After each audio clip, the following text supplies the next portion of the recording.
If you're going for Hajj this year and social media is scaring you, I felt the same exact way. My husband and I were privileged to be invited for Hajj last year, and before we went, I watched so many packing and prep videos that I was honestly so anxious and overwhelmed. People were talking about getting sick, packing everything imaginable, the extreme heat, but my experience was nothing like I expected. We had a 10-day non-shifting package through Salam and Abdul, Lateef, Jameel, and our Mina camp was Majar Al Kabsh, and I was so shocked. At times, I didn't even feel like we were roughing it at Hajj like everyone says. It felt like glamping. I will say your experience can vary depending on your camp, and I've heard some camps like Al Mawasam, the AC isn't always as strong and in some cases can even go out, so it's something to be mindful of and prepare for. But in my experience, it felt much more comfortable than expected, so I'd say prepare for the heat, but don't assume your experience is going to be the worst. I did end up using most of what I packed, from clothing, unscented toiletries to comfort items, but a few things really made a difference. The number one thing that saved me was compression socks. With me having back issues, plantar fasciitis, and runner's knee,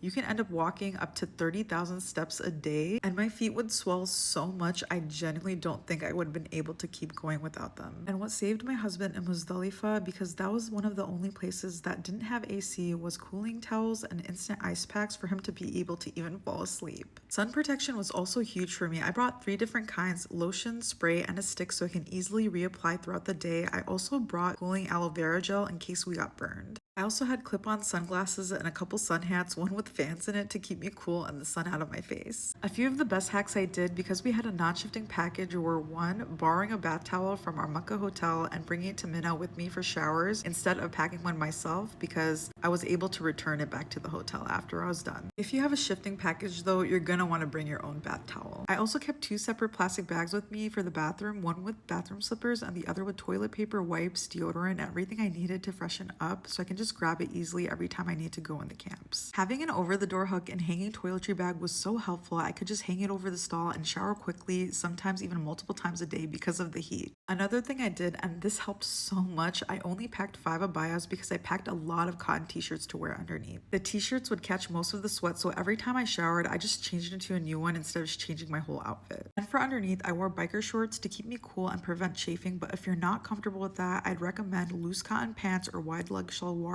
instead of leggings because it can get really hot and sticky. I actually made a full comprehensive Hajj checklist of everything you will need because I wish I had something like this before I went. I put everything together in my link tree in my bio if you want it. But overall, don't let the content online stress you out. Hajj is truly beautiful.